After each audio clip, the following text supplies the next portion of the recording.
Tonight, we leave behind the noise of the modern world and drift back nearly 400 years, to an age when the oceans were larger than imagination, when maps still contained empty spaces, and when a single wooden ship could carry enough wealth to change the fate of nations. Before we begin, settle into a comfortable position. Allow your breathing to become slow and steady. There is no need to hurry anywhere tonight. This story unfolds at the gentle rhythm of the sea itself. One wave follows another. One day follows another. And slowly, almost without noticing, history carries us across the world. Our destination lies far from Europe, beyond Africa, beyond India, beyond the familiar routes of merchants and explorers. We are sailing toward a lonely chain of reefs along the western coast of Australia, where one of the greatest maritime disasters in history quietly waited beneath calm blue water. It is remembered simply as the Batavia. Many people believe the shipwreck itself was the tragedy. In reality, the shipwreck was only the beginning, because after the waves stopped crashing, after the survivors reached land, after hope should have returned, something much darker emerged. What followed became one of history's most shocking stories of greed, fear, manipulation, murder, and survival. Yet to understand how ordinary people became trapped inside such unimaginable horror, we must first return to Europe. The year is 1628. Europe is changing rapidly. Cities are growing richer than ever before. Merchants replace old nobles as symbols of power. Every harbor echoes with the sounds of shipbuilders, dockworkers, sailors, and traders loading goods from every corner of the known world. Spices from Indonesia, silk from China, tea from Asia, porcelain unlike anything produced in Europe, nutmeg worth more than gold, pepper that wealthy families proudly displayed on dining tables. The oceans had become enormous highways of commerce. Among all European nations, one small republic seemed almost unstoppable. The Dutch Republic. Its merchants possessed extraordinary ambition. Its shipyards built vessels faster than nearly anyone else. Its financial institutions pioneered new ways of investing. Its ports overflowed with ships traveling farther than ever before. At the center of this remarkable trading empire stood an organization unlike anything the world had previously seen. The Dutch East India Company, known by its Dutch initials, DOC. Today, many historians describe it as the world's first truly multinational corporation. It possessed powers normally reserved for governments, could wage war, sign treaties, build forts, establish colonies, mint coins, maintain armies, command enormous fleets. Investors throughout the Dutch Republic eagerly purchased shares, hoping enormous voyages would return unimaginable profits. A failed voyage, however, every departure therefore carried immense expectations. Each captain bore tremendous responsibility. Each sailor understood the risks: storms, disease, pirates, fire, hidden reefs, months of isolation. Still, men volunteered. Some escaped poverty. The Batavia herself was among the finest ships constructed for the company. Strong, elegant. She measured more than 50 meters in length. Her hull was crafted from heavy oak. Towering masts carried enormous sails that transformed wind into steady motion across endless oceans. Below deck, cargo filled carefully organized compartments. Cannons lined her sides. Supplies occupied every available space. Water barrels, salted meat, hard biscuits, beer, medical chests, navigation instruments, rope, canvas, gunpowder. She was not merely transportation. Hundreds of people would spend nearly a year living together inside cramped wooden walls. Travel south into the Atlantic, cross the vast Indian Ocean, and finally reach the Dutch trading center at Batavia, modern Jakarta. Ironically, the ship named Batavia would never arrive there. Among those preparing for departure was the ship's senior merchant, Geronimus Cornelis. At first glance, he appeared respectable, educated, articulate, successful enough to receive an important position aboard one of the company's finest vessels. But appearances often conceal complicated lives. Before joining the Dutch East India Company, Cornelis had worked as an apothecary. He understood medicines, chemicals, business, customers. Yet financial troubles gradually surrounded him. Debt, legal disputes, personal disappointments. His fortunes declined. Some historians believe these hardships transformed his personality. Others argue darker ambitions had always existed beneath the surface. Whatever the truth, he boarded the Batavia carrying more than luggage. He carried resentment, frustration, and perhaps dangerous dreams. Also aboard was Commander Francisco Pelsert, an experienced company official responsible for the valuable cargo. Pelsert represented order, discipline, commercial responsibility. He expected obedience from everyone aboard. Sharing authority with him stood Captain Arian Jacobs, an accomplished sailor, experienced, proud, independent. Unfortunately, Pelsert and Jacobs disliked one another almost immediately. Their disagreements created tension before the ship had even disappeared beyond the Dutch coastline.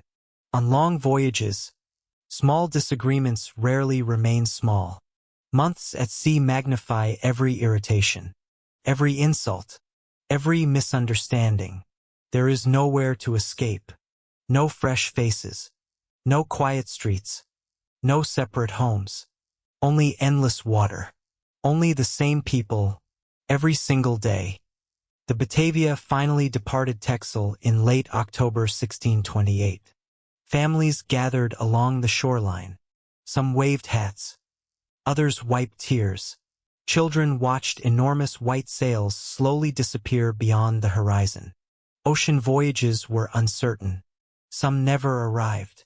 For those left behind, hope often became the only companion.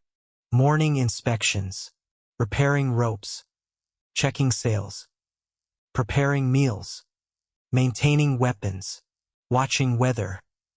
Discipline kept hundreds of people alive. Sleeping arrangements offered little comfort. Most sailors rested inside crowded spaces with poor ventilation. The smell of damp would mix with tar, salt, sweat, smoke, and livestock. Fresh water remained precious. Bathing was uncommon. Clothing stayed damp for weeks. Yet experienced sailors accepted such discomfort. Meals rarely inspired excitement.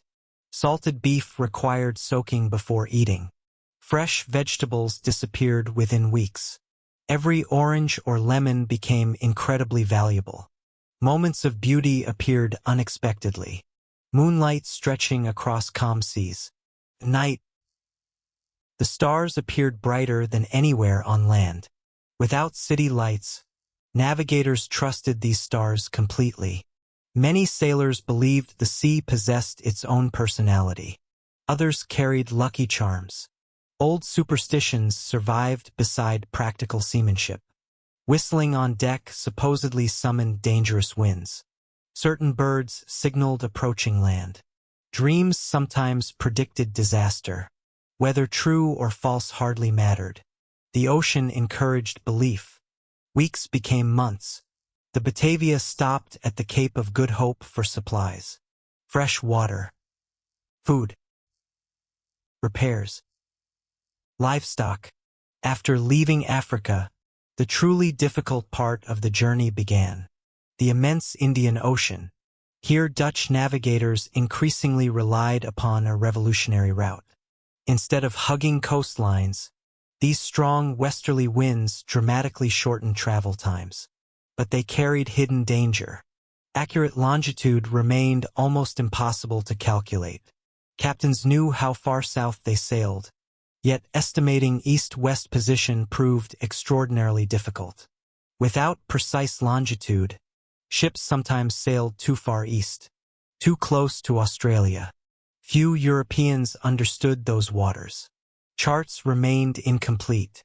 Reefs lurked beneath clear blue seas, invisible, silent, patient.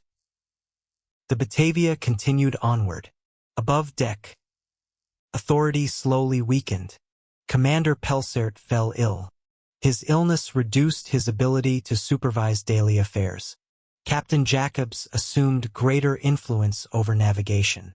Meanwhile, Cornelis quietly developed relationships among certain crew members.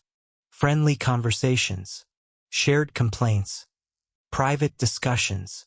No dramatic speeches. No obvious conspiracy. Only gradual trust.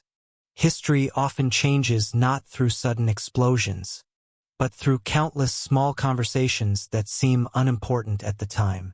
No one aboard fully realized it. But the future massacre, the betrayal, the murders, not with violence, but with whispers carried softly across the wooden decks of the Batavia as she sailed deeper into one of the most dangerous oceans on Earth. Hidden beneath peaceful waves, they had waited thousands of years. The Indian Ocean has a curious way of making time disappear. Days blend together until sailors can scarcely remember whether a particular conversation happened yesterday or 3 weeks ago. The endless rhythm of waves, the creaking timbers, and the steady breathing of the wind become the soundtrack of existence. Life is reduced to simple routines: eat, work, sleep, repeat, while the horizon remains unchanged in every direction. For those aboard the Batavia, this monotony slowly began affecting minds as much as bodies. Commander Francisco Pelsert continued battling illness. Fever often confined him to his cabin, leaving many daily responsibilities to others. Captain Arian Jacobs commanded the ship with growing confidence, but the absence of strong oversight subtly shifted the balance of authority aboard. Geronimus Cornelis noticed everything. He watched who complained, who drank too much, who felt underappreciated, who disliked discipline, who dreamed of becoming wealthy without years of honest labor. Cornelis rarely argued openly. Instead, he listened. Listening is sometimes far more powerful than speaking. People naturally reveal their frustrations to someone willing to hear them without judgment. During long evenings beneath lantern light, sailors spoke quietly about unfair wages, about wealthy merchants living comfortably in Amsterdam, about investors growing rich while ordinary seamen risked drowning thousands of miles from home. Some cursed the Dutch East India Company. Others cursed fate itself. Cornelis offered sympathy. Never too much. Never enough to attract suspicion. Just enough to become trusted. History remembers tyrants for dramatic speeches. Reality is often quieter. Manipulation begins with understanding what people wish were true. Among those traveling aboard the Batavia were not only sailors but also soldiers, craftsmen, merchants, servants, women, and children. Their lives differed greatly. The soldiers spent much of their time maintaining muskets, swords, and discipline. Some had served in Europe. Others hoped military service overseas might eventually earn land or respectable employment. Many were young. Most possessed little understanding of the dangerous politics quietly developing around them. Families tried to create small routines despite cramped conditions. Children invented games using rope knots or carved bits of wood. Mothers carefully rationed precious food. Simple conversations became treasured moments. One woman aboard attracted particular attention: Lucretia Yance. She came from a wealthy background and traveled with expensive clothing and valuable jewelry. Unlike most passengers, her appearance reflected considerable privilege. Elegant fabrics, fine lace, beautiful accessories. She represented a world very different from the ordinary sailors sleeping below deck. Her presence did not go unnoticed. especially by men whose ambitions had begun drifting into dangerous territory. The exact nature of their relationship remains debated by historians. Some historians believe they began discussing piracy, not the romantic stories later celebrated in novels and films. Real piracy, violent, unpredictable, driven almost entirely by greed. Imagine their temptation. The Batavia carried enormous treasure, silver coins, trade goods, luxury merchandise, supplies worth fortunes across Asian markets. If somehow the officers loyal to the company disappeared, if the ship could somehow be redirected, if witnesses remained silent, the rewards might exceed anything either man could honestly earn during an entire lifetime. Such dreams may have sounded impossible. Yet impossible ideas sometimes become frighteningly believable after months of isolation. The ocean separated them from courts, armies, and governments. There were no police, no yagis, only wood, water, and whoever controlled the weapons. Cornelis slowly explored how loyal different crew members might prove. He never immediately revealed every thought. Instead, each conversation acted like another thread woven into an invisible web. One sailor complained about harsh discipline. Another expressed hatred toward wealthy merchants. Another admitted crushing debts back home. Each conversation became useful. Each grievance represented potential leverage. Meanwhile, Captain Jacobs found himself repeatedly clashing with Commander Pelsert. Their disagreements involved navigation, authority, and personal pride. Neither man enjoyed surrendering control. A divided leadership always weakens discipline. Crew members notice. Rumors spread. Confidence fades.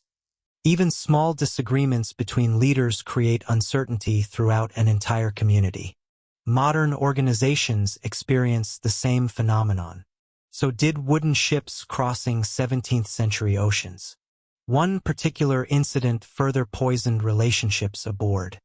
Historical records describe an attack directed toward Lucretia yachts. A group of conspirators allegedly planned to publicly humiliate her. The event shocked many aboard. Pelsert responded with anger. Investigations followed. Punishments were threatened. Trust deteriorated even further. Some historians believe this event accelerated thoughts of open rebellion. Whether every participant fully understood the growing conspiracy remains uncertain. But the atmosphere aboard the Batavia had undeniably changed. What had begun as an ordinary merchant voyage increasingly resembled a ship divided into quiet factions. Above them, however, nature remained completely indifferent. The southern skies stretched endlessly overhead. Flying fish scattered before the bow. Occasionally whales surfaced in the distance, releasing towering fountains of mist before disappearing beneath the waves once more. At night, darkness became almost complete. Only lanterns hanging from the rigging illuminated portions of the deck. Every creak seemed louder. Experienced sailors claimed the ocean possessed voices after midnight. Water striking the hull echoed like distant footsteps. Navigation demanded constant concentration. Unlike modern captains equipped with satellites and electronic charts, 17th-century navigators relied upon mathematics, astronomy, dead reckoning, compass readings, and experience. Latitude could be estimated by measuring the height of the sun or stars. Longitude remained vastly more difficult. Every day the officers estimated speed, estimated direction, estimated drift, estimated currents. Each estimate introduced tiny errors. Tiny errors accumulated. After weeks, those errors could become hundreds of kilometers. The western coast of Australia remained almost entirely unknown to Europeans. Many coastlines remained uncertain. Some reefs were absent entirely. The Houtman of Brolhos Islands appeared only vaguely understood. Merciless below. The Batavia continued eastward, farther east, still farther. Every sunrise appeared ordinary. Nothing suggested catastrophe lay only days away. The sailors repaired sails damaged by wind. Cooks prepared familiar meals. Lookouts searched the horizon for ships. Musicians occasionally played simple tunes during quieter evenings. Life continued. One of history's greatest disasters often looked completely ordinary just beforehand. That is perhaps one of history's strangest lessons. Disaster rarely announces itself. It approaches silently, like dawn, like fog, like an unseen reef beneath calm water. Commander Pelsert gradually recovered enough strength to resume more duties, yet tensions aboard never fully disappeared.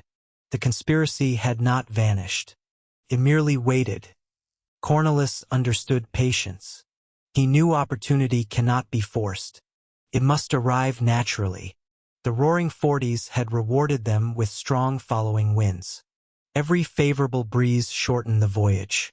Every additional knot of speed pleased investors waiting thousands of miles away. But speed carried hidden costs.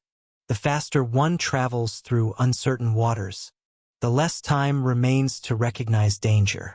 Some sailors later claimed they noticed unusual seabirds. Others remembered floating seaweed. A few recalled changes in watercolor. Such signs sometimes indicate nearby land. Whether anyone interpreted these warnings correctly remains uncertain. Memory often changes after tragedy. People naturally search the past for clues they overlooked. Yet at the time, nothing seemed urgent enough to alter course. Night approached once again. Clouds drifted across the stars. The wind remained favorable. The Batavia surged confidently forward through darkness. Below deck, exhausted sailors settled into restless sleep. Passengers whispered evening prayers. Lanterns flickered gently. The ship groaned softly with each passing swell. No one aboard could know that before another sunrise, their magnificent vessel, their floating world, would meet the reef that had waited patiently beneath these waters for countless centuries. The ocean had remained silent throughout the voyage. Now, it was preparing to speak. Long before the first sailor heard the terrible sound, the reef had already won. Coral does not rush. It does not hunt. It simply waits. Century after century, waves build invisible walls of limestone beneath clear blue water. They remain hidden just below the surface, beautiful from above yet capable of destroying the largest ships humanity can build. During the early hours of June 4, 1629, the Batavia unknowingly sailed directly toward one of these silent fortresses. The night remained unusually dark. Clouds covered much of the sky, reducing the stars upon which navigators depended. The moon offered little assistance. Lookouts strained their eyes across black water that reflected almost nothing. The sea appeared calm. Too calm. Many sailors later admitted that nothing about those final moments suggested immediate danger. The ship continued forward at considerable speed. Wind filled the sails. Rigging creaked rhythmically. The bow sliced confidently through gentle swells. Below deck, hundreds of sleeping passengers remained completely unaware that disaster was measured not in hours, but in seconds. Somewhere near the bow, a lookout suddenly noticed something unusual. Perhaps a strange line upon the horizon. Exactly what he saw has disappeared into history. Breakers ahead. Instantly, the peaceful rhythm of the voyage vanished. The helmsman struggled to turn the massive ship. Swing the helm! Men sprinted toward heavy ropes. Others climbed the masts. Everyone moved at once. But enormous sailing ships cannot stop like modern vessels. Momentum possesses tremendous power. Thousands of tons of timber, cargo, cannon, and human lives continued surging forward. For one dreadful moment, hope remained. Perhaps the ship would narrowly miss the reef. Perhaps the current would carry her clear. Perhaps fortune would intervene one final time. Instead, The impact thundered through the hull like an earthquake. Lanterns crashed onto floors. The sound itself became unforgettable. But a long, terrible grinding roar as thick oak planks scraped across razor-sharp coral. Men lost their footing. Glass shattered. Then another. The hull had become trapped. Water immediately rushed through broken timbers. At first, only a little. Sailors raced below deck carrying lanterns. The sea had entered, and it would not stop. Buckets appeared. Pumps began operating furiously. Every available man joined desperate efforts to remove water faster than it entered. But the reef continued tearing open larger wounds beneath the hull. Captain Jacobs attempted every maneuver imaginable. Anchors were dropped. Sails adjusted. Orders shouted continuously across the deck. Nothing worked. The Batavia remained hopelessly imprisoned. Commander Pelsert emerged despite lingering illness. His face reportedly reflected immediate understanding. He knew enough about ships to recognize catastrophic damage. The voyage to Java had ended. Now only survival mattered. As dawn slowly approached, the darkness finally revealed what night had concealed. Low, flat, surrounded by brilliant turquoise water, yet almost completely devoid of fresh water. Even today they remain isolated. In 1629 they represented one of the most remote places any European vessel could possibly wreck. Civilization lay thousands of kilometers away. No nearby settlements. No rescue stations. No passing fleets expected. Only tiny coral islands surrounded by one of Earth's most unforgiving oceans. The realization settled slowly across everyone aboard. They were alive, but stranded. The first priority became preventing panic. Pelsert and the senior officers ordered calm. Passengers gathered belongings.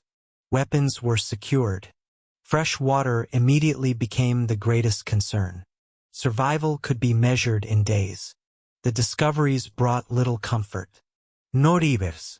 No forests. Bare coral. Birds nested in enormous numbers. But drinkable water remained desperately scarce. Some islands contained shallow pools unsuitable for human consumption. Others offered none at all. The irony proved almost unbearable. Everywhere lay endless ocean. Yet almost none of it could save a thirsty person. Throughout history, survivors of shipwrecks have learned the same cruel lesson. Salt water surrounds. Fresh water sustains. The difference determines life itself.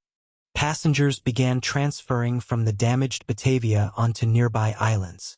The operation required extraordinary care. Longboats carried small groups through narrow channels between razor-sharp reefs. Every trip risked capsizing. Women clutched frightened children. Soldiers attempted maintaining order. Crew members transported food whenever possible. Heavy cargo remained trapped aboard. Treasure chests still rested deep inside the doomed vessel.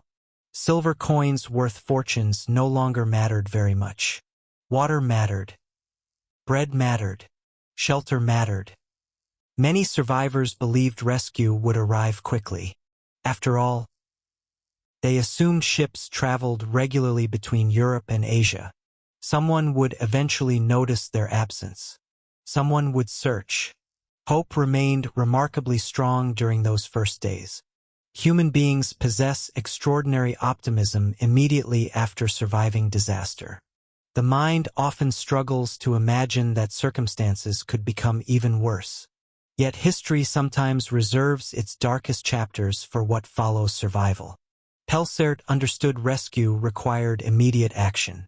Remaining indefinitely upon barren coral islands guaranteed starvation. Someone had to reach Java. Someone had to inform authorities. Someone had to organize a rescue expedition. Only one practical option existed. The ship's longboat. It measured only around 9 meters. Tiny compared with the enormous Batavia. Yet seaworthy enough, perhaps, to cross one of history's most intimidating stretches of ocean. The journey would exceed 1,500 miles across open sea, without certainty of finding favorable winds, without modern navigation, without reliable charts. Failure seemed entirely possible, yet remaining guaranteed disaster. Pelsert made his decision. He would leave. Accompanied by Captain Jacobs and a carefully selected crew, the longboat would attempt the impossible voyage to Batavia, today's Jakarta. The survivors remaining behind would await rescue. At least, that was the plan. Before departing, Pelsert faced painful choices. Who should stay? Who should leave? Fresh water remained desperately limited. Food equally scarce. Every additional passenger aboard the longboat reduced survival chances for everyone. Selection became heartbreaking. Families separated. Friends embraced. Some believed departure meant certain death. Others believed staying behind proved even worse. No one could know which decision offered greater hope. Among those remaining upon the islands stood Geronimus Cornelis. Officially, there seemed little reason for concern. He held administrative authority. He possessed intelligence. He appeared educated. Pelsert believed Cornelis could assist in maintaining order until rescue returned. It was an understandable decision, and perhaps the most disastrous personnel decision in maritime history. Because once the longboat disappeared beyond the horizon, authority would change completely. Checks and balances would vanish. Laws would exist only if someone chose to enforce them. On isolated islands, far beyond witnesses, human character reveals itself with startling clarity. Some become heroes. Others become monsters. Cornelis watched the longboat grow smaller against the endless sea. Perhaps he smiled. Perhaps he simply calculated.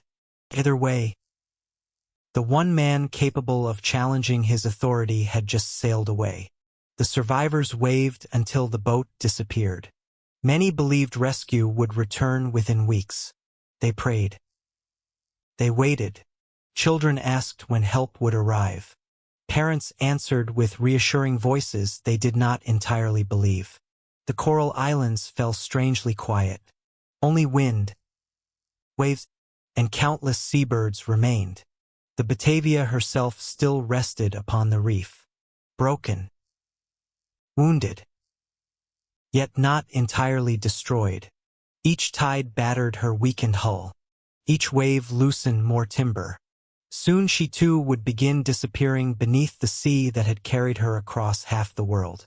But the sinking ship no longer represented the greatest danger. Spoke politely, smiled reassuringly. The shipwreck was only the beginning. When the last glimpse of Pelsert's longboat disappeared beyond the horizon, the survivors felt something difficult to describe. Hope remained, but certainty vanished. Before that moment, everyone believed they still belonged to the Dutch East India Company. They had officers, rules, punishments, structure. Now, they possessed only an isolated collection of barren coral islands surrounded by thousands of miles of ocean. Civilization had become a memory. The Houtman Abrolhos offered almost nothing needed for long-term survival. The sun rose hot and relentless each morning. Sharp coral cut bare feet. Salt-covered clothing. Flies gathered around every scrap of food. Fresh water remained desperately scarce. Each day began with the same question. How much water remained? Food could be stretched. Water could not. Cornelis understood this immediately. Control the water, and eventually, you control everyone. At first he behaved exactly as people expected. Calm. Helpful. Organized. He assigned duties, counted supplies, spoke reassuringly to frightened passengers. No one yet imagined they were witnessing the opening act of one of history's darkest survival stories. Several nearby islands were explored continuously. Groups searched for water. Others collected seabird eggs. some hunted seals resting lazily along rocky shores. The islands appeared almost lifeless except for enormous colonies of birds. Thousands nested across the low coral flats. Their constant cries echoed day and night. The smell proved overwhelming. Yet those birds soon became vital. Their eggs provided precious nutrition. Their meat became survival. Even so, food alone could never solve the greatest problem. Without fresh water, death simply arrived more slowly. Small pools occasionally appeared after rain. Survivors eagerly collected every drop. Some attempted digging shallow wells. Most efforts produced salty water. Every discovery offered brief excitement, followed by crushing disappointment. The landscape itself seemed determined to reject human settlement. No tall trees offered shade. No fertile soil supported crops. Only coral, shells, wind, and relentless sunlight. Many survivors still believed rescue would arrive within weeks. That belief helped maintain morale. Parents comforted children by promising ships would soon appear. Soldiers tried preserving discipline. Prayers became more frequent. Morning, evening, sometimes throughout the day. Faith often grows strongest when every practical solution disappears. Cornelis also prayed publicly. He understood appearances. People trust those who seem calm during crisis. Yet beneath that calm exterior, his thoughts traveled elsewhere. He studied numbers. How many people remained? How much food? How much water? How many weapons? How many loyal supporters? Resources would never sustain everyone. He reminded them of their uncertain future. What happens if rescue never comes? What happens when food disappears? What happens when stronger men decide who eats? These questions carried terrifying power because no one possessed comforting answers. Fear became his greatest ally. Fear persuades people to accept ideas they would once have rejected completely. Small groups formed after sunset. Plans remained vague. Those who trusted. Those who questioned. Those who observed. One compromise at a time. Clothing deteriorated beneath constant exposure to salt and sunlight. Minor cuts quickly became infected. Medical supplies had been extremely limited even before the shipwreck. Now almost nothing remained. Simple illnesses became frightening. Every fever inspired concern. Every injury threatened survival. The emotional burden proved equally exhausting. Imagine waking every morning surrounded by endless ocean, knowing rescue might appear tomorrow, or never. Imagine watching the horizon hour after hour, hoping to glimpse a distant sail. Every cloud occasionally resembled a ship. Every bright reflection across the sea briefly awakened hope. Again and again, hope dissolved into disappointment. Children struggled to understand. Some treated the islands like an adventure, chased seabirds, asked innocent questions. Adults smiled for their sake. One elderly passenger reportedly remarked that silence had become louder than the sea. Without church bells, without markets, without ordinary human life, people began hearing themselves think more clearly than ever before. Sometimes, that clarity became frightening. Cornelis increasingly assumed responsibility for distributing supplies. No one initially objected. Someone needed organization. Someone needed authority. Without realizing it, the survivors willingly handed enormous power to a man who desired exactly that. Food rations slowly changed. Water allocations changed. Assignments changed. Those viewed favorably received slightly better treatment. Nothing dramatic. Not yet. Rewards. Punishments. Human psychology responds remarkably quickly. Certain groups remained near the main camp. Travel required small boats navigating dangerous coral passages. Distance increased isolation. Isolation reduced oversight. Again, perfect conditions for manipulation. Cornwallis eventually proposed sending groups away to search for fresh water on more distant islands. The suggestion sounded entirely reasonable. If water existed elsewhere, finding it could save everyone. Several soldiers received these assignments. Among them stood Weeb Hayes. Hayes appeared unremarkable, young, practical, disciplined. He possessed no famous reputation, no noble title, no expectation that history would ever remember his name. Yet sometimes, history quietly prepares unlikely heroes while everyone watches ambitious villains. Hayes and his companions accepted their mission without complaint. They loaded limited supplies, crossed dangerous channels, reached another coral island farther away. Cornwallis likely expected them never to return. Whether through thirst, starvation, or simple isolation, they would cease influencing events. Removing armed soldiers conveniently strengthened his own position. It was a calculated decision disguised as practical necessity. Back at the main camp, authority became increasingly concentrated. Cornwallis now controlled information, controlled supplies, controlled movement, controlled fear. Few recognized how quickly ordinary survival had begun transforming into dictatorship. The wreck of the Batavia still remained partially visible upon the reef. Whenever tides allowed, parties visited the damaged ship. They recovered barrels, timber, food, clothing, weapons. Every successful salvage operation temporarily improved morale. Yet the sea slowly reclaimed everything. Storms battered the wreck relentlessly. Sections collapsed. Cargo de sepird binis guaps. Time itself became another enemy. Eventually, almost nothing valuable would remain aboard. Each visit reminded survivors how fragile their situation truly remained. The once magnificent East Indiaman had become little more than broken ribs protruding from turquoise water. Its towering masts leaned awkwardly. Its shattered hull groaned with every tide.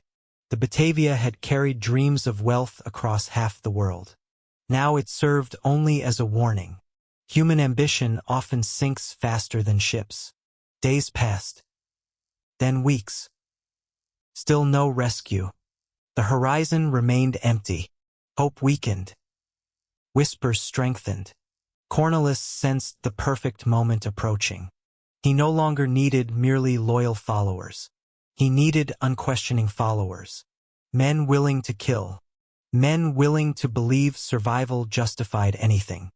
History records few transformations more disturbing than ordinary individuals gradually accepting extraordinary cruelty.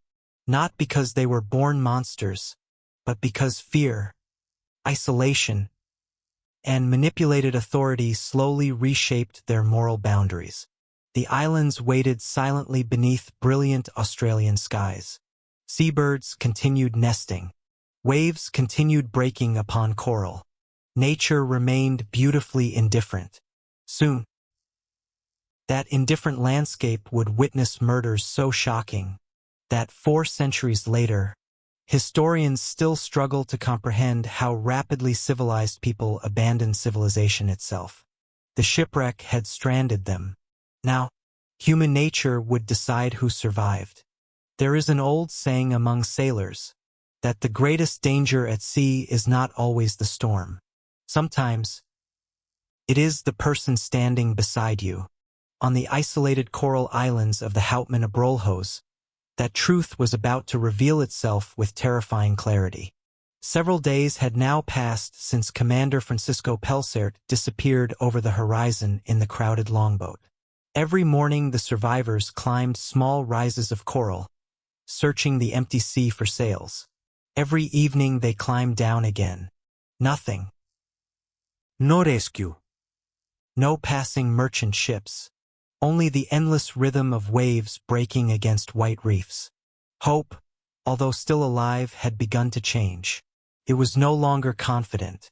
It became quieter, more cautious. People stopped saying, "The rescue ship will arrive tomorrow." Instead they whispered, "Perhaps next week." Eventually, they stopped guessing altogether. Cornwallis understood exactly what was happening. Hope weakens authority. Despair strengthens it. The less people believed in rescue, to frighten passengers he appeared responsible, reliable, necessary. But behind that calm face another plan continued growing. He would answer for mutiny, for conspiracy. Witnesses therefore became dangerous. The fewer people left alive, the fewer stories could be told. Yet once accepted, Cornwallis quietly promoted a handful of trusted followers. There were no written orders, only private conversations after sunset, slightly greater authority, slightly better sleeping places. Small rewards create loyal followers far more effectively than grand promises. Among his closest supporters stood men who had already shown resentment during the voyage. Some disliked discipline. Others dreamed of wealth. A few simply enjoyed power. Together they formed the beginning of a private inner circle. Everyone else remained unaware. Or perhaps, they noticed something changing but could not yet explain it. Meanwhile, far away on another island, Weeb Hayes and the soldiers whom Cornwallis had deliberately sent away continued searching for water. The journey had seemed almost hopeless. Their island appeared no different from the others. Bare korall. Low shrubs, seabirds, blinding sunlight. Instead of assuming failure, sometimes history rewards persistence in the smallest ways. One afternoon, one of the men noticed damp ground beneath sparse vegetation. Another began digging, only a little, then deeper. First, nothing. Then, moist soil. Finally, fresh water. Not much, but enough. Enough to drink. Enough to survive. Without realizing it, back on the main island, communication remained limited. Confident in that assumption, it began almost invisibly. People assumed he had wandered too far searching for birds. Perhaps he drowned. The explanations sounded believable. Yet gradually, too many people vanished. Questions emerged. Cornwallis always possessed an answer.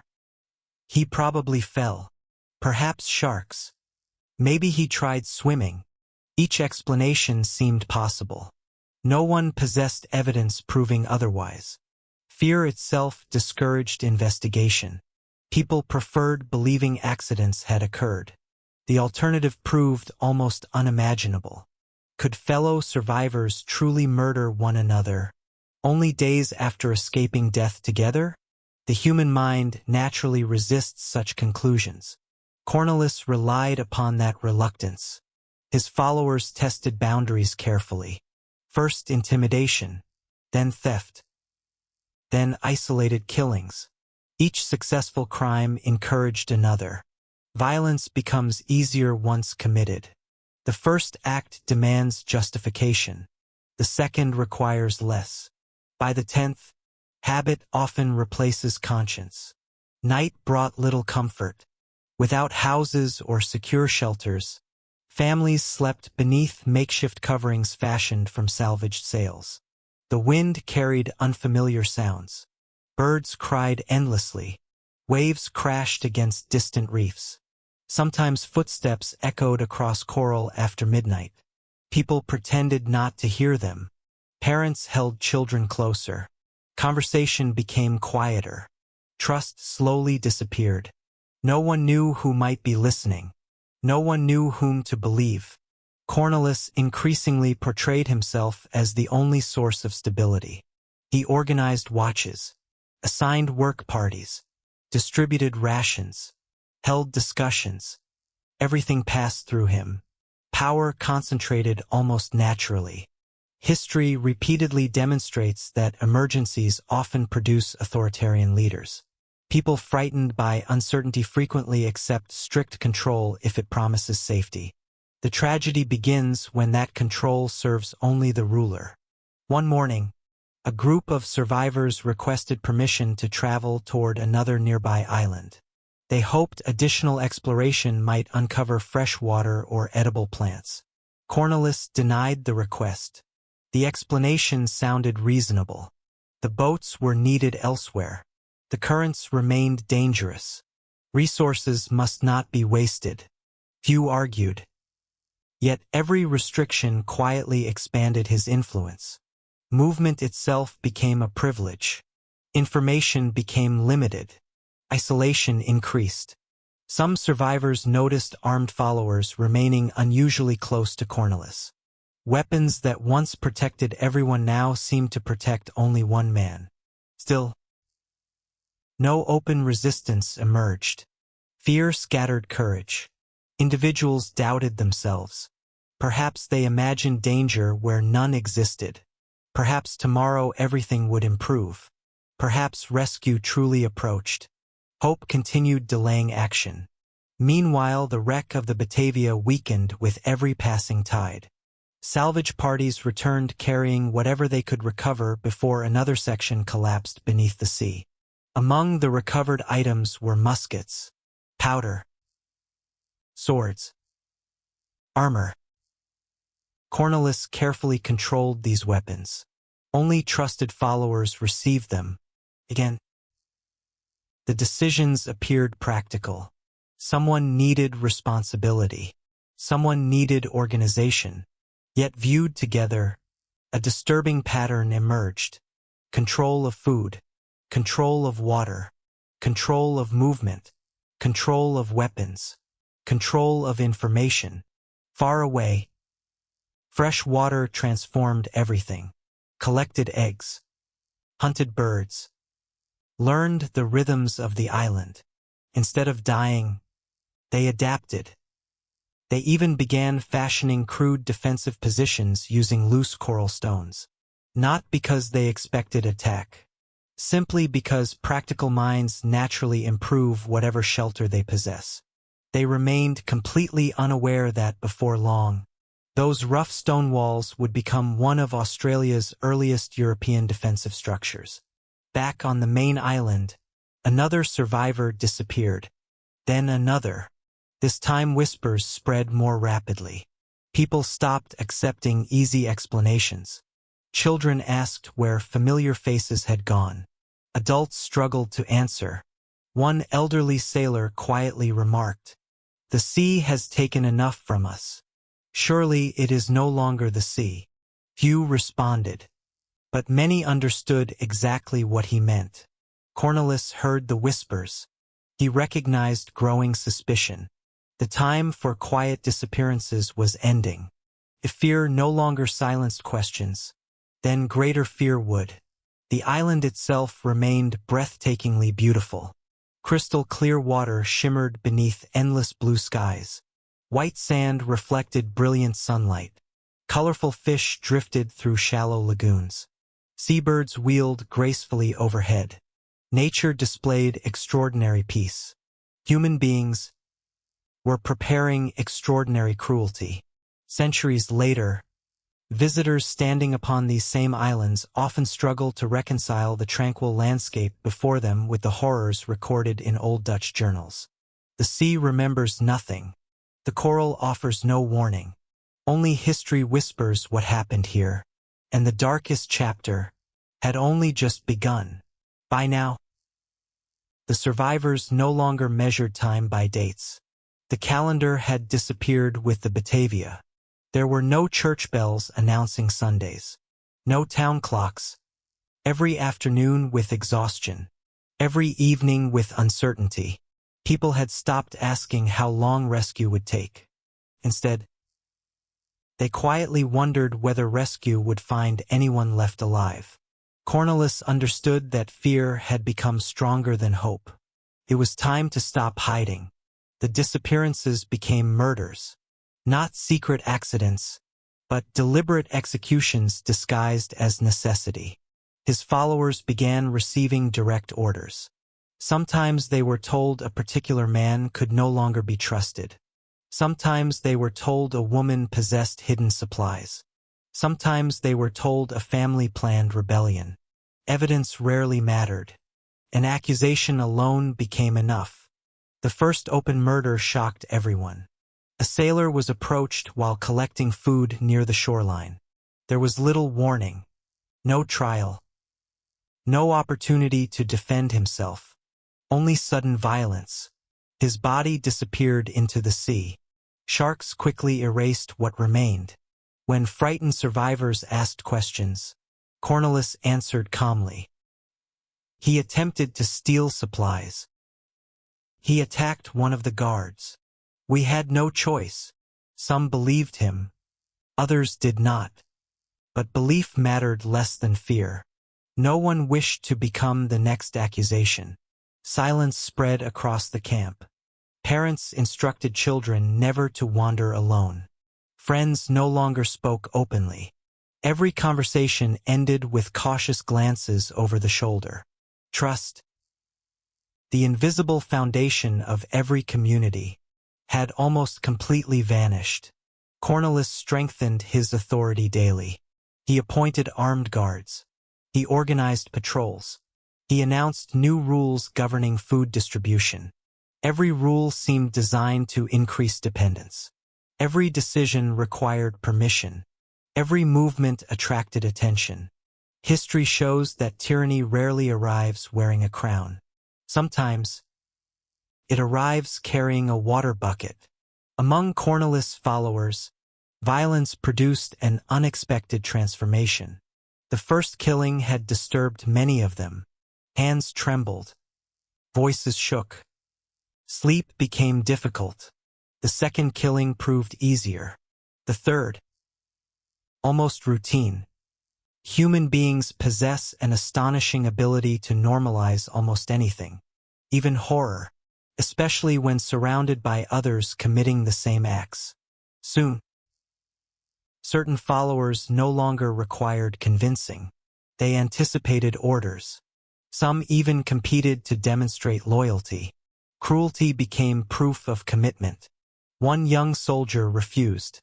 When ordered to participate in an execution, he quietly lowered his weapon. He could not do it. Cornelis smiled politely. He thanked the man for his honesty. Nothing happened immediately. The soldier relaxed. Later that evening, he disappeared. No one asked why. The lesson spread rapidly. Disobedience carried consequences. Absolute obedience offered survival. Or so it seemed. Women now faced a different terror. Without functioning law, their safety depended entirely upon the morality of armed men. Power without accountability often reveals the darkest parts of human character. Others remained constantly surrounded by trusted friends whenever possible. Simple companionship became protection. One of those women, Lucretia Yance, continued attracting dangerous attention. Months earlier aboard the Batavia, she had already been humiliated by conspirators. Now, with civilized authority gone, the danger surrounding her increased dramatically. Yet even during such darkness, remarkable courage still appeared. Several ordinary survivors quietly risked their own lives protecting children, sharing hidden food, warning neighbors, creating distractions whenever violence approached. History often remembers famous villains. It too easily forgets anonymous heroes. A carpenter repaired shelters for families he barely knew. Acts of kindness became astonishingly valuable precisely because they had become so rare. Weeb Hayes remained completely unaware of the nightmare unfolding elsewhere. His isolated group had slowly transformed their island into something remarkably organized. Birds provided food. Fish filled nearby lagoons. Most importantly, they worked together. Instead of competing, they cooperated. Instead of hoarding, they shared. The contrast between Hayes Island and Cornelis Island could hardly have been greater. Both groups possessed similar resources. Both experienced the same weather, the same isolation, the same uncertainty, yet leadership produced entirely different societies. The other descended into terror. Circumstances matter. Back on the main island, the murders accelerated. Sometimes individuals simply never returned from gathering eggs. Fear itself prevented investigation. Bodies occasionally floated ashore. Sharks became unwilling accomplices. At night, the survivors listened differently. A distant footstep, a whispered conversation, the scrape of steel, wind moving through torn canvas. People no longer feared storms. They feared human voices after dark. The psychological exhaustion became overwhelming. Many stopped speaking altogether except when necessary. Some stared endlessly toward the horizon. Others prayed continuously. A few appeared emotionally numb. The mind sometimes protects itself by refusing to fully experience unbearable reality. Cornelis observed these reactions with satisfaction. Broken people rarely organize resistance. One evening, he gathered his closest followers. Lantern light flickered across exhausted faces. The conversation proved brief. Too many people remained alive. Too much food continued disappearing. The solution, according to Cornelis, was obvious. Reduce the number of mouths. His followers nodded.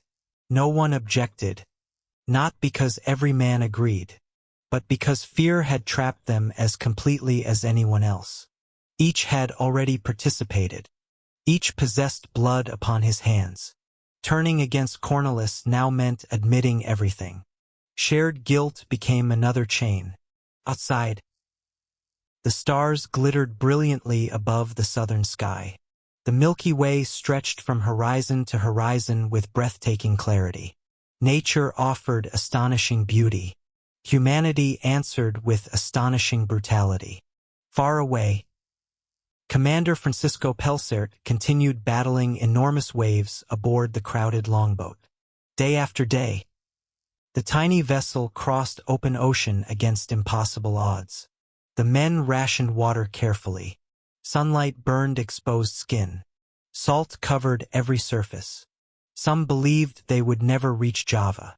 Yet they continued rowing, sailing, and praying. Neither Pelsert nor anyone aboard the longboat could imagine what awaited them upon their return. They believed they had left frightened survivors. They would eventually return to something far worse, because while they fought the sea, evil had quietly conquered the islands, and it had only begun revealing its true face. While terror slowly consumed the islands, another story unfolded across the open Indian Ocean. It was a story almost as remarkable as the shipwreck itself. The small longboat carrying Commander Francisco Pelsert had become little more than a speck upon an endless sea. Compared with the mighty Batavia, the boat seemed impossibly fragile. There was no spacious deck, no towering masts, no heavy cannons. Only exhausted men crowded shoulder to shoulder inside a vessel never designed for such an extraordinary journey. Yet it represented the only hope hundreds of stranded survivors still possessed. Each sunrise brought blistering heat. Salt water dried upon clothing until fabric became stiff and rough. Fresh water was rationed with painful precision. Every mouthful mattered. No one knew whether enough remained to reach Java.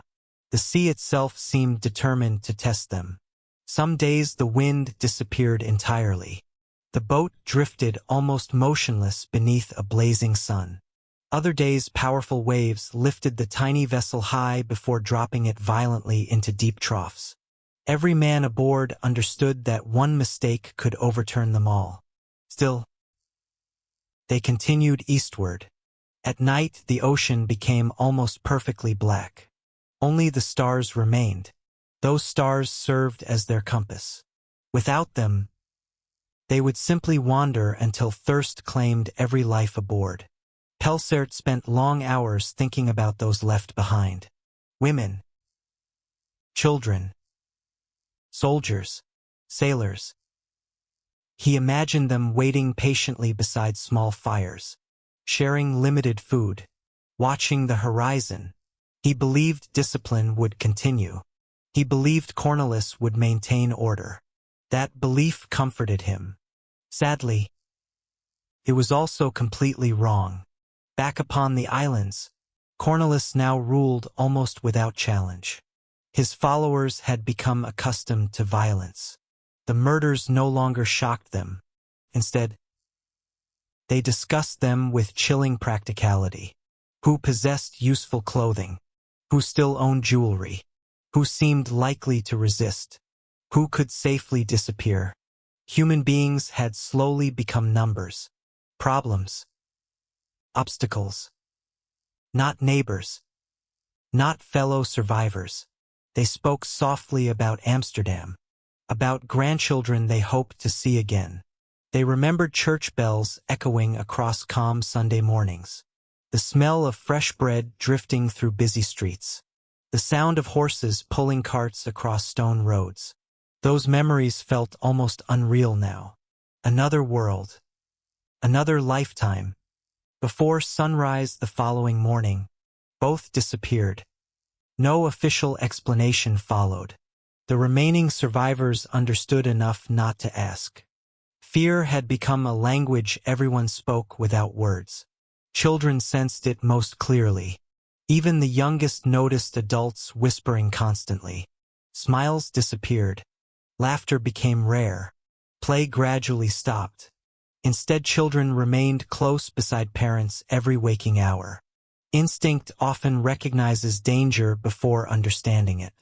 He ordered regular inspections of personal belongings. Anyone accused of keeping secret supplies faced immediate punishment. The inspections themselves reminded everyone who held power. They walked through the camps carrying swords taken from the Batavia. Some deliberately frightened weaker survivors. Others mocked frightened families. Power intoxicates certain personalities remarkably quickly. Without laws, without witnesses, without consequences, their behavior became increasingly cruel. Yet even within this darkness, acts of remarkable courage continued quietly. One young sailor secretly guided frightened children toward safer sleeping places each evening. A widow divided bird eggs among families with infants. 2 injured soldiers pretended to support Cornwallis publicly while secretly warning potential victims whenever possible. But without them, meanwhile, the discovery of fresh water changed everything. His group began preparing for the future, constructed simple storage areas, organized hunting parties, established routines. They trusted one another. Several men explored neighboring islands by small boat. They discovered additional resources: fish, birds, freshwater pools. Life remained difficult, but no longer hopeless. One afternoon, lookouts noticed unfamiliar boats approaching across the lagoon. At first they believed rescue had arrived. Excitement spread rapidly. Men climbed coral ridges waving clothing above their heads.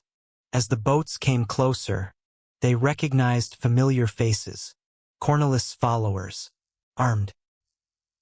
Their excitement disappeared immediately.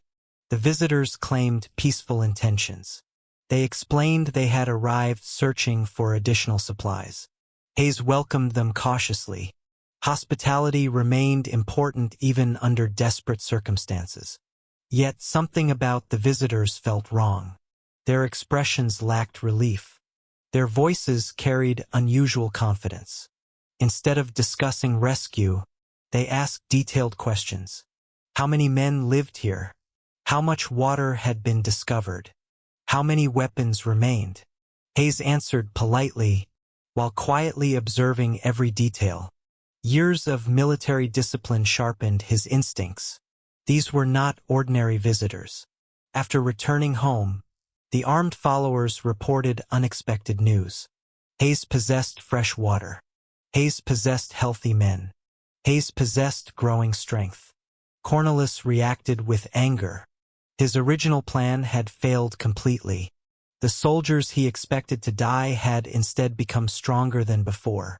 That changed everything. He now viewed Heist not as an abandoned subordinate, but as a dangerous rival. A decision followed quickly.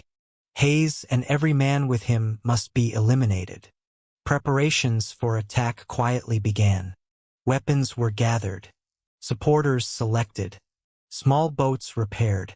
The coming expedition would not search for water. It would carry murder across the reefs. Unaware of these plans, Heist continued strengthening his tiny settlement. He ordered additional watch posts overlooking nearby channels.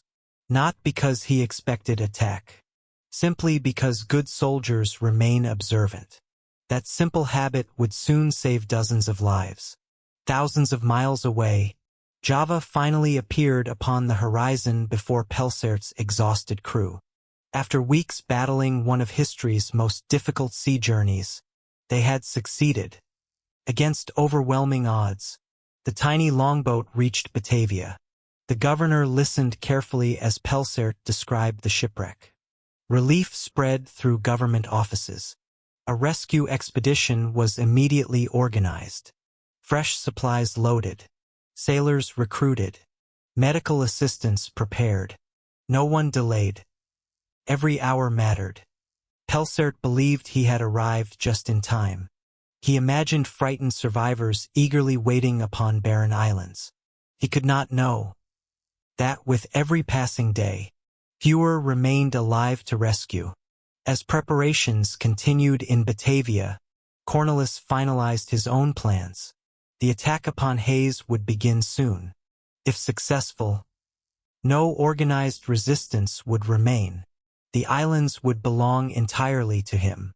History now balanced upon an invisible edge.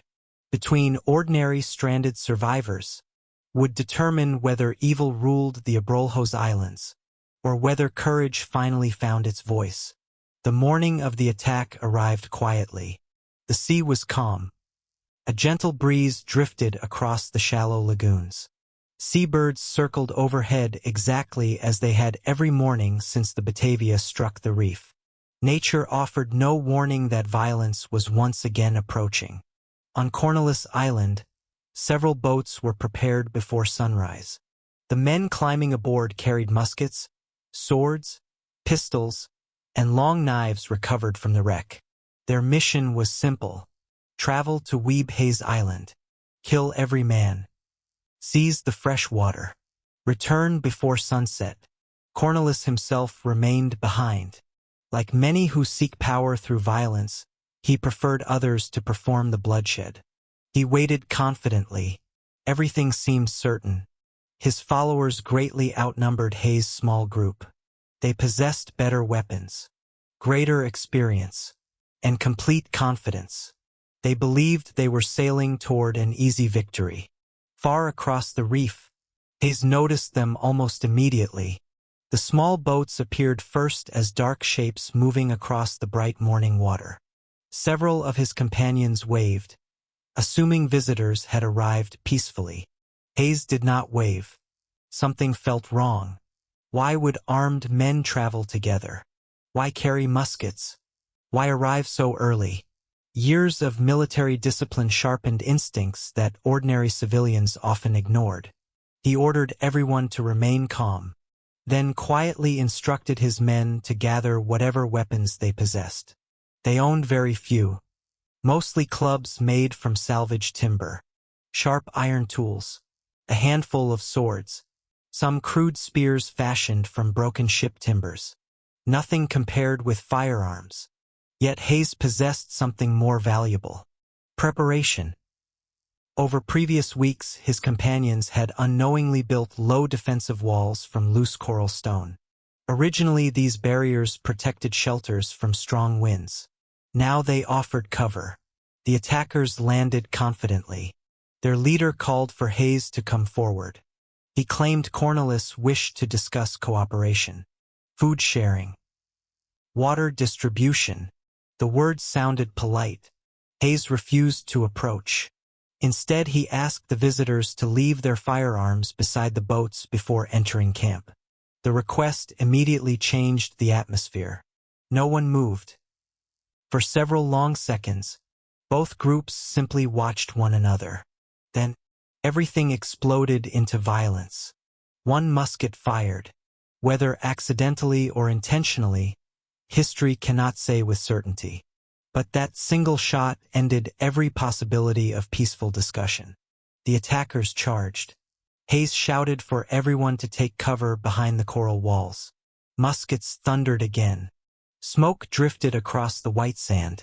Lead balls struck coral, sending sharp fragments flying through the air. The defenders waited.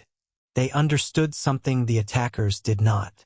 After firing, powder, ball, prime the pan. Only then could another shot be fired. Hayes ordered an immediate counterattack. His men rushed forward carrying clubs and improvised spears. The attackers, expecting frightened victims, instead encountered organized resistance. Several stumbled over uneven coral. Others found themselves trapped between rocky outcrops. Close combat quickly replaced gunfire. Heavy wooden clubs proved devastating. Swords flashed beneath the brilliant Australian sun.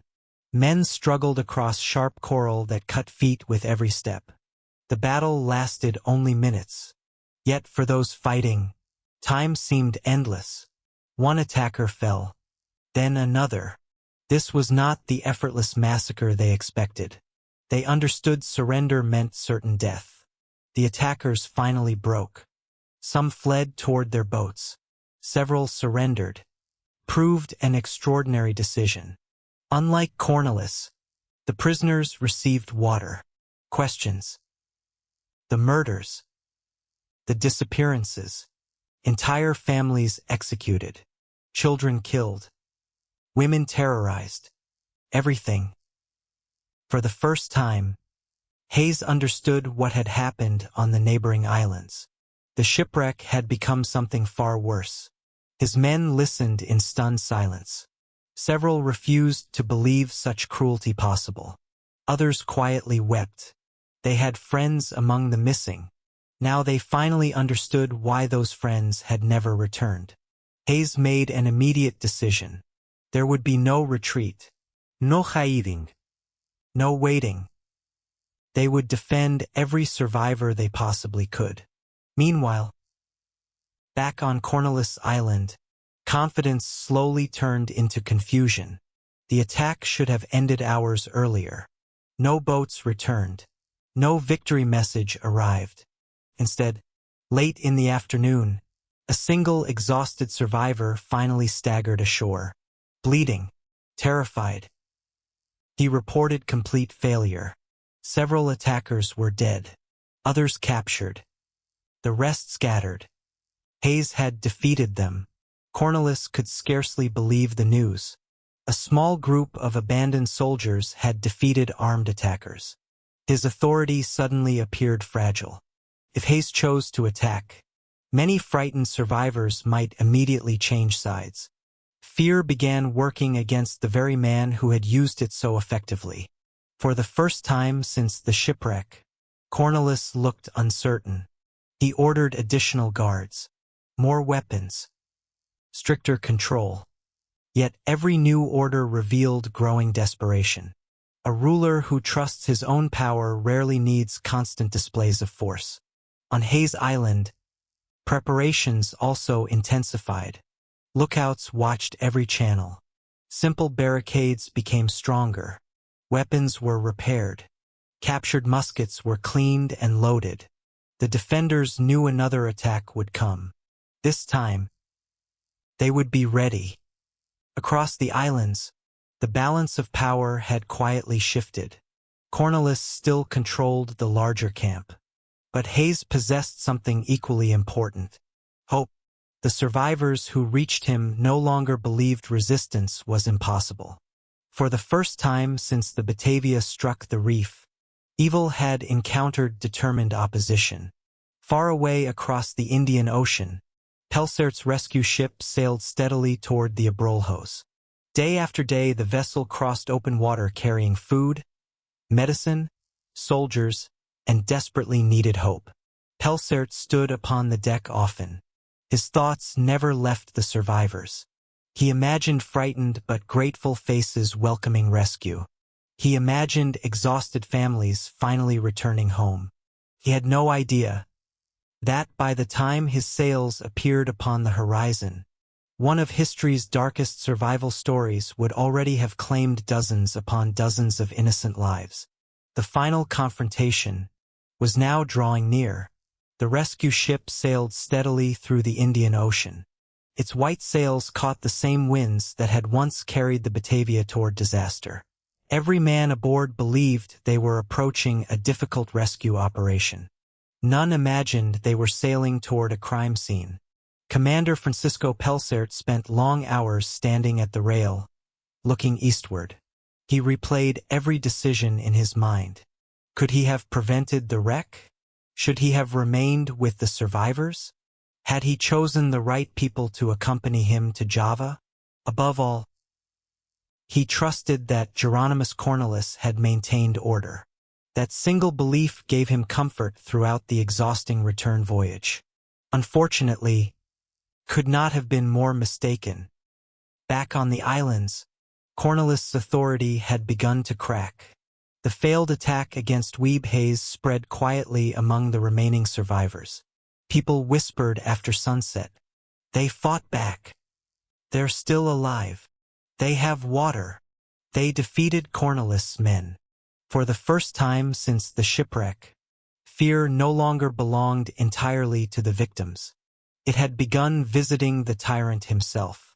Cornelis understood this immediately. If frightened survivors reached Hayes, his own position would collapse. He therefore tightened control once again. No one could leave camp without permission. Weapons remained under guard. Food distribution became even stricter. Several people who merely questioned his orders disappeared before sunrise. The executions continued, but something had changed. People no longer believed Cornelis was invincible. History repeatedly shows that dictators appear strongest just before their authority begins collapsing. They increase punishments, increase surveillance, increase violence, not because they are becoming stronger, but because they are becoming afraid. Meanwhile, Hayes transformed his isolated island into a genuine defensive settlement. Watch posts overlooked every channel between the reefs. Simple alarm systems using stacked shells and loose stones warned of approaching boats. Captured muskets were distributed carefully among the men most experienced with firearms. The remaining defenders practiced together every day. Not professional military drills, but simple cooperation. Who would fire first? Who would reload? Who would protect the wounded? Who would guard the wells? Every man understood his role. Most importantly, they trusted one another completely. That trust proved stronger than swords. The prisoners captured during the first battle revealed even more horrifying details. Entire families had vanished. Children had been murdered simply because they consumed precious food. Women had been assaulted. Some had been ordered to kill friends to prove loyalty. Hayes listened quietly, yet every account matched another. The same names, the same locations, the same methods. No longer could anyone dismiss the reports as rumor. The massacre was real. Hayes now faced an impossible moral decision.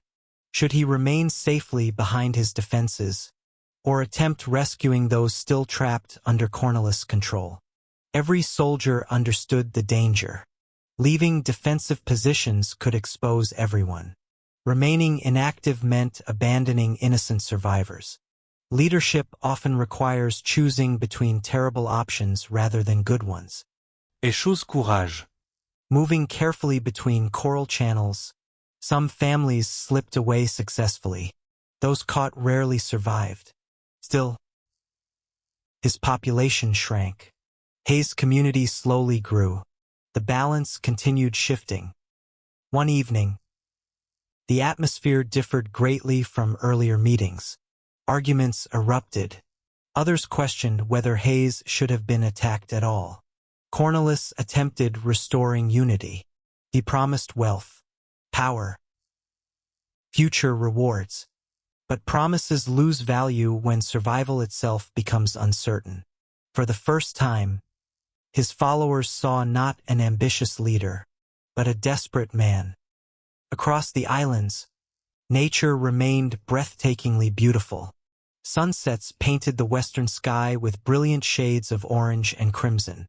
Pelicans glided effortlessly above calm lagoons. Tiny fish flashed beneath crystal-clear water. Gentle waves polished white coral beaches. Visitors arriving today often struggle imagining that such peaceful scenery once witnessed extraordinary brutality. The landscape remembers nothing. Only written journals preserve the truth. As another week passed, lookouts stationed beside Hayes Camp suddenly noticed something unusual. Far beyond the outer reefs, against the eastern horizon, a tiny white shape appeared. At first, they assumed it was another cloud. Then, it grew. Slowly, patiently. Sails. A ship. Real sails. For several moments, no one moved. After weeks of isolation, the sight seemed almost unreal. One man climbed higher upon the coral ridge. Another shaded his eyes. There could be no mistake. A large vessel approached from the open ocean. Word spread instantly. A ship! A ship! Rescue! Men embraced one another. Several dropped to their knees in prayer. Others simply stared silently toward the horizon. Hope, which had almost disappeared, returned all at once. On Cornwallis Island, the same sails became visible only minutes later. This time, no celebration followed. Cornwallis froze. Everything he had built, every crime, every murder, every conspiracy, would soon become known, unless he reached the rescue ship first. Immediately he organized a small boat. Several trusted followers climbed aboard. Their objective was clear: reach the arriving vessel before anyone else. Control the story. Claim Hayes had rebelled. Blame the deaths upon someone else. If the officers believed him, perhaps everything could still be saved. It was a desperate gamble. Yet desperate men often gamble everything. The rescue ship continued approaching steadily. Its captain remained completely unaware of the deadly race unfolding across the reefs below. Two groups now hurried toward the same destination. One carried lies. The other, truth. History itself balanced upon whichever boat arrived first. The morning sun reflected brilliantly across calm blue water. Oars splashed rhythmically. Hearts pounded. Every stroke mattered. Every minute mattered. Neither side intended to surrender, because whoever first stepped aboard the rescue ship would likely decide how the entire story of the Batavia would be remembered. And within only a few hours, would finally begin. The race toward the rescue ship had begun. Across the brilliant blue water of the Houtman Abrolhos, two small boats cut through the calm sea with very different purposes. One carried Geronimus Cornwallis and several loyal followers. The other carried Weeb Hayes and a handful of exhausted but determined survivors. Neither group could yet see the other. Both knew only one thing: whoever reached the ship first would shape everything that followed. The rescue vessel itself sailed cautiously between dangerous reefs. Its captain had never visited these islands before. Every sail adjustment required care. Every change of direction depended upon lookouts searching for hidden coral beneath the clear water. Commander Francisco Pelsert stood beside the rail. His eyes never left the islands. Relief slowly replaced weeks of anxiety. At last, the survivors would be saved. He imagined frightened children running toward the beach. families waving clothing in celebration, men embracing one another after weeks of unimaginable hardship. He expected tears. He expected exhaustion. He expected gratitude. He did not expect murder. Far ahead, the first longboat came into view. Cornwallis' boat. The men rowed furiously. Sweat poured from their faces despite the morning breeze. Every stroke represented another chance to protect themselves from justice. Cornwallis had already prepared his story. He would claim discipline had collapsed after Pelsert departed. He would accuse Weeb Hayes of mutiny. He would describe necessary executions. He would portray himself as the loyal servant who had struggled heroically to preserve order. It was an extraordinary lie.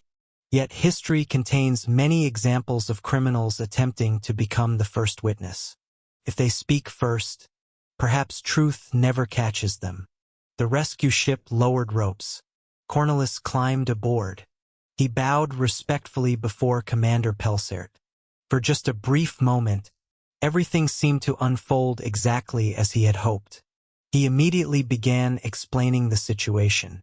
His voice remained calm, measured, respectful. He spoke of disorder, of rebellious soldiers, of difficult decisions made for survival. He carefully avoided discussing systematic murder. Then, before the conversation progressed much further, another shout echoed across the water. Another boat approached rapidly. His companions waved desperately. Several stood upright despite the dangerous movement of the small craft. One man shouted repeatedly, "Murder! Murder! They have murdered everyone." The words froze everyone aboard the rescue ship. Cornwallis' expression changed instantly. Only slightly, but enough. Pelsert noticed. Within minutes, Hayes climbed aboard. Unlike Cornwallis, he carried no carefully prepared speech, only exhaustion, grief. The story poured out almost uncontrollably. The murders, the missing families, the executions, the attacks, the children, the women, the attempted assault upon Hayes Island, the desperate defense, the prisoners. Every detail. Other survivors confirmed each account. Their stories matched perfectly. Different voices, different memories, the same horrifying events. Silence settled across the deck. Shipwrecks happened. Starvation happened. But deliberate massacres committed by fellow survivors. Commander Pelsert turned slowly toward Cornwallis. No long speech. Only one simple order. Armed sailors immediately surrounded Cornwallis. He offered little resistance. Perhaps he still hoped another opportunity might appear. The man who had ruled through fear only hours earlier now stood quietly as a prisoner. Several were captured immediately. Others attempted escaping across nearby islands. Some hid among rocks. Others stole small boats. None escaped forever. Search parties soon spread throughout the archipelago. What they discovered became progressively more horrifying. Bodies. Shallow graves. Abandon camp. Personal belongings scattered across empty shelters. Every discovery confirmed Hayes' testimony. The massacre had been even worse than first imagined. Pelsert began recording everything carefully. Names, witnesses, locations, dates whenever possible. His journals would eventually become one of the most important historical sources describing the tragedy. Without those records, much of this story would have disappeared forever beneath the waves. Rescue operations immediately began. Fresh water was distributed. Medical treatment started. Food reached starving survivors. Many were so weak they could barely stand. Others stared silently into the distance. Months of fear had left invisible wounds far deeper than hunger. Children searched constantly for parents who would never return. Parents searched for children with the same heartbreaking result. Families reunited. Many more never could. Among the rescued, gratitude mixed with overwhelming grief. Survival itself sometimes feels strangely heavy. People naturally ask why they lived while friends did not. That question has no easy answer. It echoes through history after every disaster. As investigators continued questioning prisoners, a clearer picture slowly emerged. The murders had not resulted from panic alone. They had become organized, planned, directed. Cornelis had intentionally reduced the population. Anyone viewed as a potential threat disappeared. Anyone considered unnecessary often died. Women were treated as possessions. Children became obstacles. Human life itself had gradually lost value. Modern psychologists studying the Batavia often point toward isolation, scarcity, fear, unchecked authority, group loyalty, obedience. None alone explains the tragedy. Together, they created conditions in which ordinary moral boundaries slowly collapsed. One remarkable discovery offered a small measure of hope. Hayes settlement. Pelsert visited the island where Hayes and his companions had resisted. Fresh water still flowed from the shallow wells. Simple stone defenses remained standing. The camp appeared organized, disciplined, cooperative. Looking at both islands, one immediately noticed the extraordinary contrast. The same shipwreck, the same isolation, the same shortage of resources. Yet two entirely different societies had emerged. One chose cooperation, the other chose terror. The comparison became perhaps the greatest lesson of the entire Batavia story. Circumstances influence people. Character determines what they ultimately become. Supplies were recovered. Survivors cared for. Prisoners guarded constantly. No one wished to risk another outbreak of violence. Eventually, the time came to leave. Many hesitated before stepping onto wooden decks again. Trusting another vessel required tremendous courage. The sea that had nearly destroyed them, as the rescue fleet slowly sailed away, its once proud hull had collapsed further into the shallow water. Fish now swam where passengers had once slept. Centuries would pass. Storm after storm would scatter its remains across the coral. But the story, the human story, would endure far longer than oak or iron, because what happened on those lonely islands was never only about a shipwreck. It was about choice, about leadership, about fear, about courage, and about how thin the line between civilization and chaos can sometimes become. The final chapter, however, still remained. Justice had not yet been delivered, and history was preparing one final lesson. Justice travels much more slowly than violence. The murders upon the islands had unfolded within only a few weeks. The search for truth, the gathering of evidence, and the delivery of punishment would require considerably longer. For Commander Francisco Pelsert, the rescue had brought relief, but not peace. Every conversation with a survivor uncovered another tragedy. Every interview revealed another missing name. Every island seemed to hold another painful memory. He ordered careful examinations of each settlement. Scribes recorded testimony whenever possible. The Dutch East India Company demanded facts. Not rumors, not speculation. Facts. Who had given the orders? Who had carried them out? Who had resisted? Who had tried to save others? These questions mattered greatly, because once the rescue ships sailed back toward Batavia, justice would depend upon evidence rather than emotion. Geronimus Cornelis remained heavily guarded aboard the rescue ship. Iron shackles restrained both his hands and feet. Armed soldiers stood watch day and night. Unlike many prisoners, however, Cornelis appeared remarkably calm. He still believed words might save him. History records that he continued attempting to shift responsibility toward others. Sometimes he blamed desperate circumstances. Sometimes he blamed followers who had supposedly acted without permission. Sometimes he suggested events had simply spiraled beyond anyone's control. It was a familiar defense. Powerful men throughout history have often claimed they merely lost control.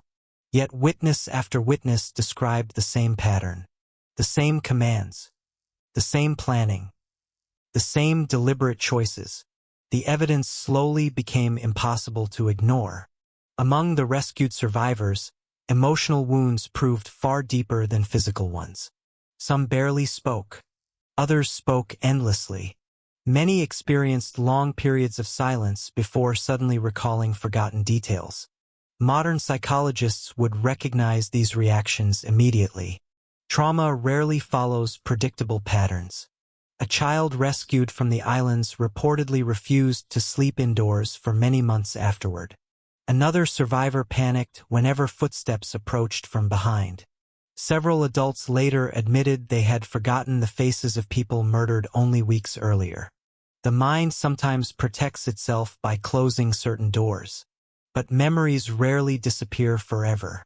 They simply wait. The search parties continued exploring every island within the reef system.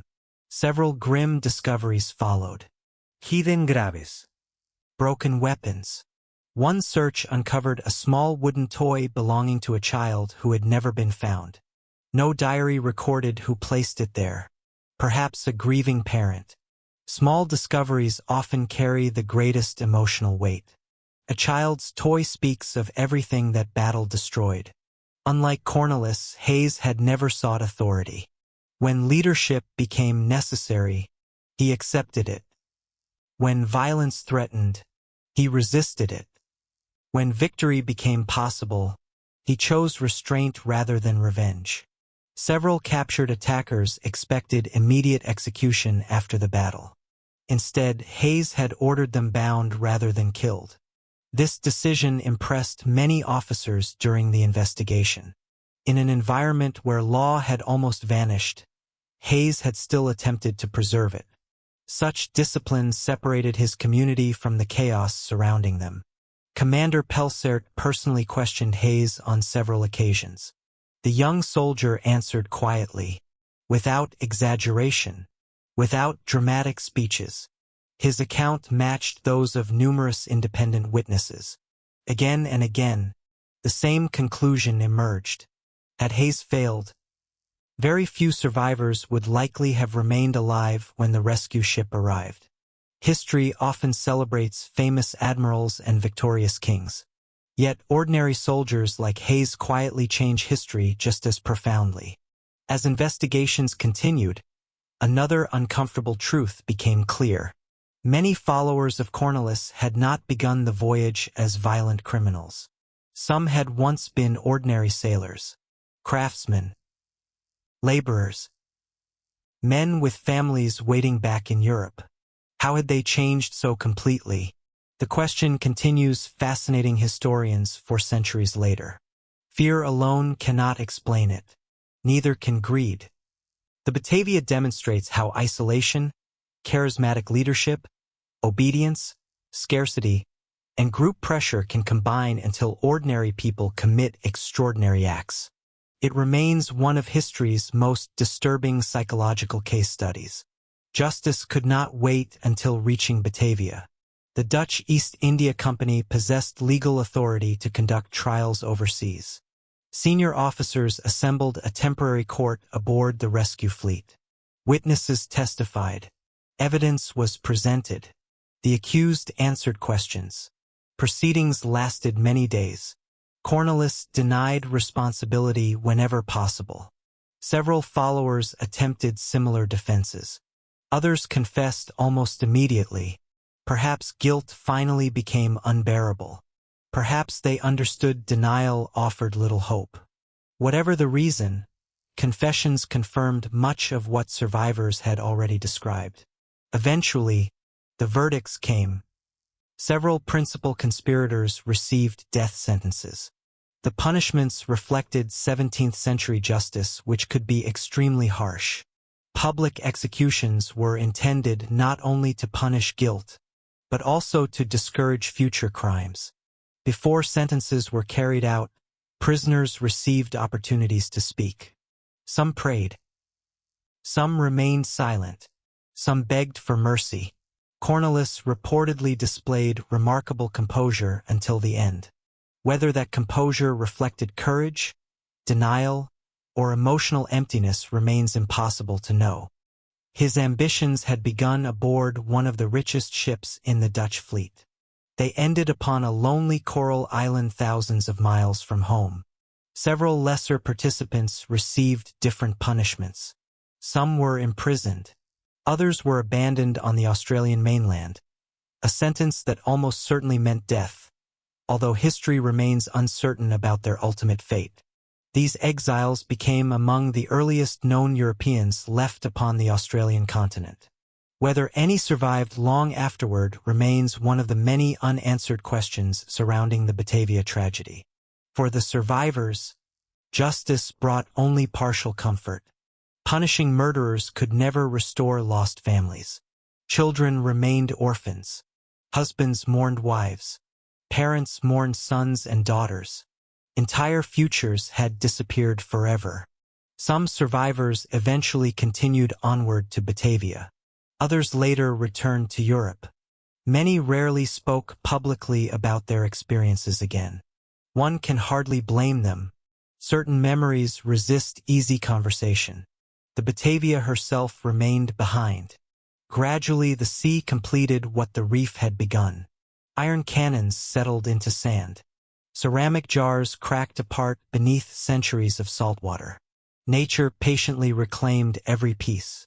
For more than 300 years, the wreck rested largely forgotten beneath the waves. Only scattered historical documents preserved memory of the tragedy. The islands returned to silence. Waves rolled across the reefs. History slept quietly beneath the sea. As the rescue ships prepared to leave the Houtman Abrolhos, an unusual silence settled over the islands. Only weeks earlier, these same shores had echoed with frightened voices, arguments, prayers, and desperate cries for help. Now, the wind carried only the calls of seabirds. The waves rolled gently across the reefs as though nothing extraordinary had ever happened. Nature had already begun forgetting. Humans never would. The survivors boarded the ships slowly. Some paused before stepping aboard. Wooden decks no longer felt safe. For months they had associated ships with confinement, fear, hunger, and death. Yet the sea offered only one path home. As the sails filled with wind, the islands gradually disappeared behind the horizon. Many survivors watched until they could no longer distinguish the coral reefs from the sky. Some whispered farewell to friends buried there. Others remained silent. There are moments in life when words simply become too small. The voyage to Batavia felt completely different from the outward journey. No one celebrated. No one dreamed of fortune. The cargo had disappeared. The wealth had vanished beneath the sea. What remained were memories and questions. How had civilized people changed so quickly? Could anyone have prevented it? Would they themselves have acted differently under the same circumstances? Those questions would follow many survivors for the rest of their lives. Upon arriving in Batavia, the story spread rapidly. Merchants, officials, sailors, missionaries. Everyone wanted to hear about the wreck. At first people expected another familiar tale of storms and survival. Instead they heard something almost impossible to believe.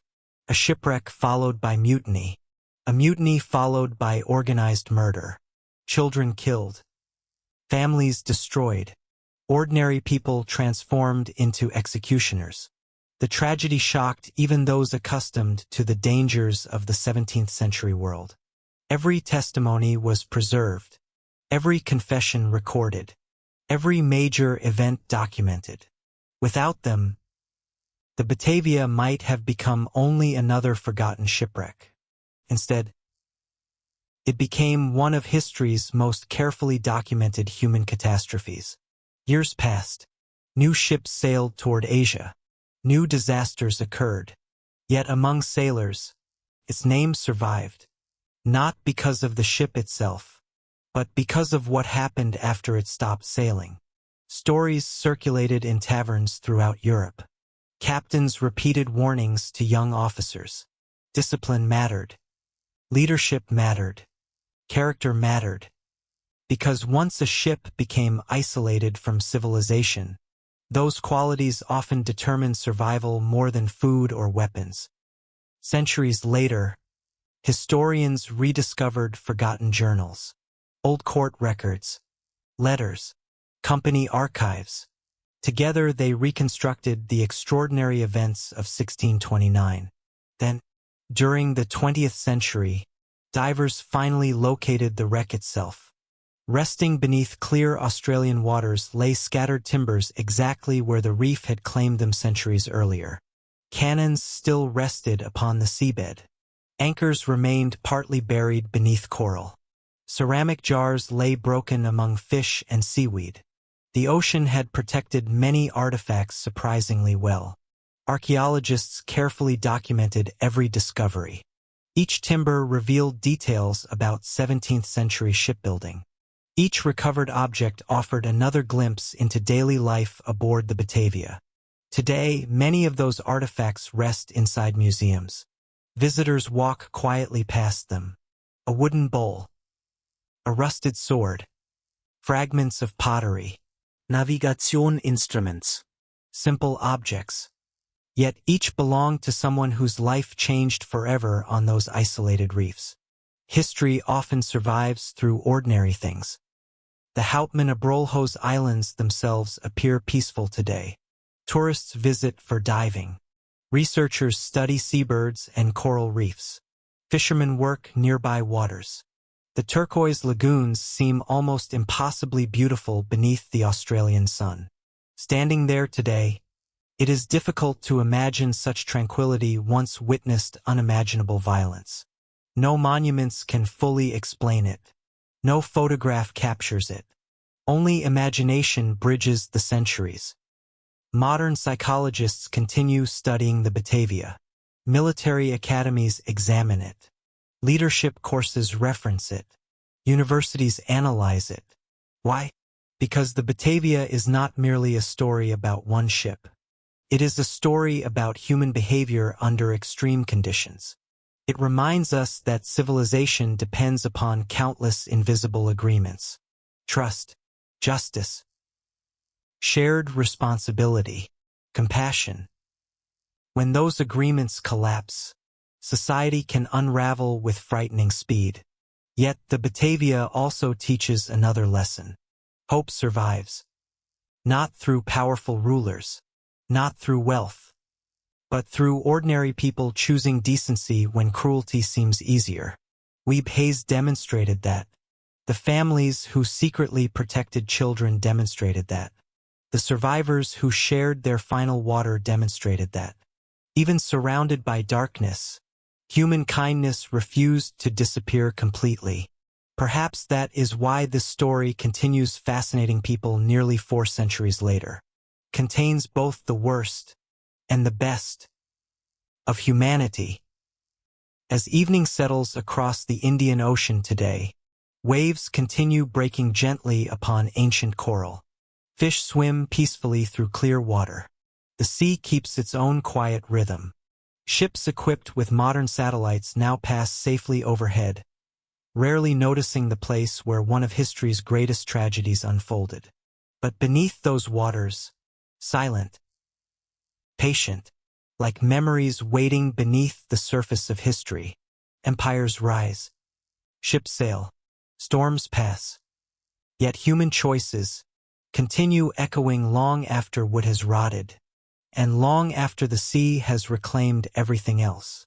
Thank you for joining this quiet journey through one of history's most haunting maritime stories. As you drift towards sleep tonight, let the sound of distant waves remind you not only of the dangers hidden beneath calm waters, but also of the quiet strength found in those who choose humanity even when the world around them seems to have forgotten it. Good night.